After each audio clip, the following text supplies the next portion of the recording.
बिस्मिल्लाहिर्रहमानिर्रहीम। तमाम देखने और सुनने वालों को मेरी तरफ से अस्सलाम वालेकुम। दोस्तों, वीडियो शुरू करने से पहले अगर आप पहली बार इस चैनल पे आए हुए हैं तो सब्सक्राइब ज़रूर करिएगा और बेल आइकन को प्रेस करना ना भूलिएगा। और इसके अलावा अगर आप मुझे फेसबुक, ट्विटर या पैट्रियन पे ज्वाइन करना चाहें तो इनकी लिंक नीचे वीडियो की डिस्क्रिप्शन में दी हुई है।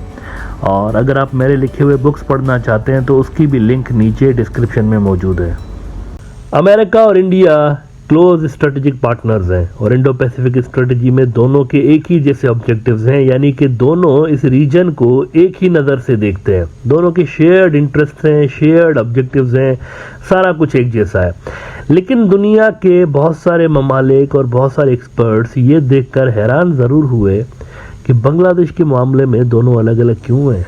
इंडियंस की सोच अमेरिकन्स की सोच से बिल्कुल मुख्तलिफ थी। अमेरिकन्स ने पिछले 1.5-2 साल से खप डाली हुई है, ख़ासतौर पर 1 साल से तो लाजमी तौर पर वो हर विजिट में ये बात कह रहे होते हैं कि हमें फ्री एंड फेयर इलेक्शन चाहिए। और वो बहुत ज़्यादा दबाव अवामी लीग के ऊपर डालने लगे हैं, वीज़ा इश्यूज़ और फिर रब फोर्स पे सेंक्शंस और ये सारा कुछ, और डिमांड एक ही कर रहे होते हैं कि फ्री एंड फेयर इलेक्शंस कराओ। लेकिन इंडिया की तरफ से उनको रोका जा रहा है बार बार कि ये आप क्या कर रहे हैं। और अवामी लीग अगर नहीं रहेगी तो बांग्लादेश के अंदर चाइना का जो इन्फ्लुएंस है वो मज़ीद बढ़ेगा। अवामी लीग के और हमारे पॉलिटिकल टाइज हैं पुराने, इनके बिना हम किस तरीके से बे ऑफ बंगाल के अंदर अपना इन्फ्लुएंस बरकरार रख सकते हैं, ये इंडियंस उनको समझाने की कोशिश करते रहे। लेकिन अब वो कुछ ऐसी डिटेल्स सामने आ रही हैं जिनको देखकर मुझे यूँ महसूस हो रहा है कि ये गुड कॉप बैड कॉप वाली स्ट्रेटजी दोनों मुल्क खेल रहे थे, इंडियंस और अमेरिकन्स।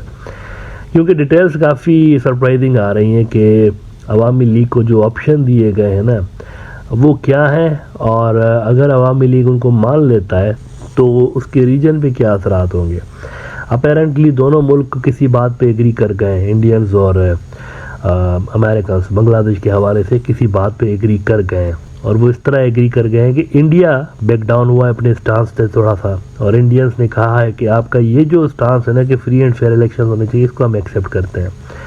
लेकिन जो दूसरी डिटेल आ रही है कि G20 की समिट में स्पेशली इनको इनवाइट किया गया है शेख हसीना को, तो ये जब वहाँ जाएंगी नेक्स्ट मंथ तो इनके सामने 2 ऑप्शंस रखे जाएंगे शेख हसीना के सामने। ये बाकायदा डिटेल्स इंटरनेशनल मीडिया में रिपोर्ट हो रही हैं, अभी रेफरेंस आपके साथ शेयर करता हूँ।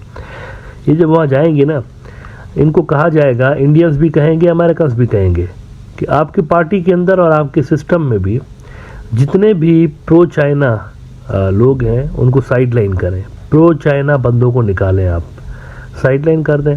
सिस्टम के अंदर भी, ना सिर्फ अवामी लीग के अंदर बल्कि सिस्टम सारे में आपके जो प्रो चाइना लोग हैं उनको आप निकालें, और जो हमारे से थोड़ा सा मैच करते हैं उनको ऐड करते जाएं। उसके बाद वो कह रहे हैं कि फ्री एंड फेयर इलेक्शन कराएं, यानी कि अगर प्रो चाइना एलिमेंट्स बाहर नहीं निकलते तो उसको अमेरिकन ये समझेंगे कि फ्री एंड फेयर इलेक्शंस नहीं हुए।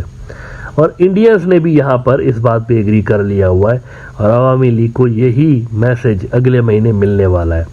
उनको तो वैसे अभी मिल चुका होगा, लेकिन ऑफिशियली उनको कन्वे किया जाएगा नेक्स्ट मंथ जब शेख हसीना न्यू दिल्ली जाएंगी G20 की समिट में, तो वहाँ पर ये चीज़ें हो सकती हैं। फेडरल एक बड़ा न्यूज़ आउटलेट है इंडिया का, इसमें आज एक बड़ी चौंका देने वाली रिपोर्ट शाया हुई है। द फेडरल कहता है कि India US narrow differences over Bangladesh ahead of elections.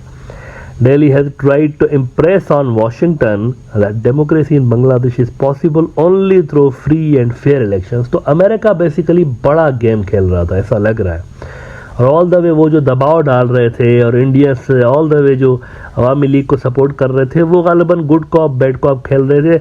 कहीं ना कहीं पे ये प्लान था कि चाइना का जो इन्फ्लुएंस है वो हमने कुछ डाउन करवाना है बांग्लादेश के सिस्टम से।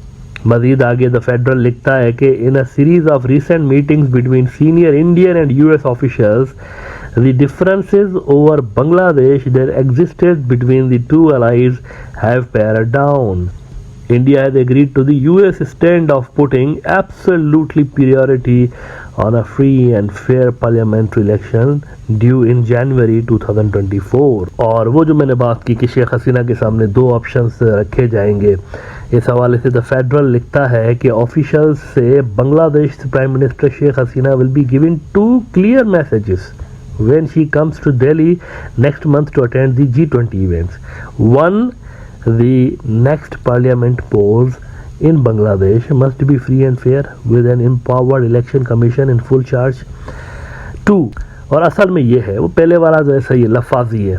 The second one is most important. 2 The Awami League must purge all pro-Chinese and pro-Islamist leaders from its ranks and choose candidates who are both popular and secular to increase winnability in a fair election.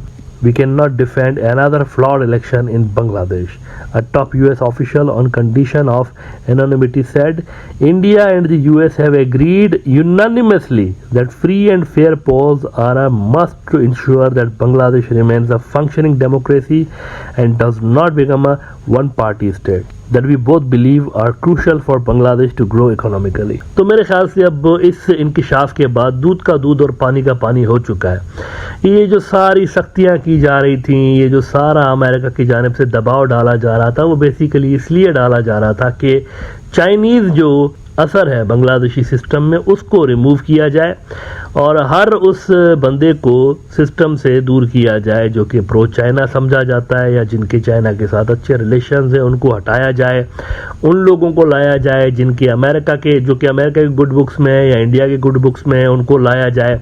तो ये सारा जो drama हो रहा था ना, ये drama इस वजह से हो रहा था और इसका क्लाइमेक्स अब देखने को मिल रहा है. और ऑफिशियली आप देखेंगे जब शेख हसीना साहिबा जाएंगी तो उनको यही मैसेजेस क्लियर किए जाएंगे, क्योंकि ये टॉप ऑफिशियल्स की जानिब से रिपोर्ट्स कोट की गई हैं द फेडरल न्यूज़ आउटलेट के अंदर, जो कि बड़ा क्रेडिबल न्यूज़ आउटलेट है. अगर मैं इसको आसान लफ्ज़ों में समझूं तो असल में अमेरिकन ये कहने की कोशिश कर रहे हैं कि look, Indians are also with us, हम दोनों एक ही पेज पे हैं और हम दोनों चाहते हैं कि अगर अगली इलेक्शन आपको चाहिए, अगली हुकूमत आपको चाहिए, तो आपको हमें कुछ देना पड़ेगा और आपको हमें ये देना पड़ेगा कि आपको चाइना को सिस्टम से आउट करना पड़ेगा, तभी हम आपको एक्सेप्ट करेंगे, आपकी गवर्नमेंट को एक्सेप्ट करेंगे.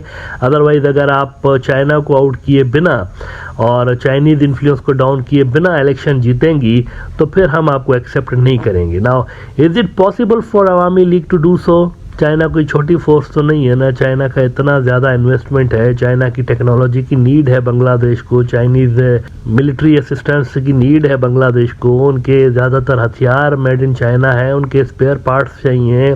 इंपोर्ट के हवाले से भी चाइना एक बहुत बड़ी डेस्टिनेशन है बांग्लादेश की, एक्सपोर्ट भी ठीक ठाक वहाँ पर कर रहा होता है. तो इतने बड़े मुल्क को क्या रातों रात कुछ ही महीनों के अंदर डाउन किया जा सकता है? मेरा नहीं ख्याल.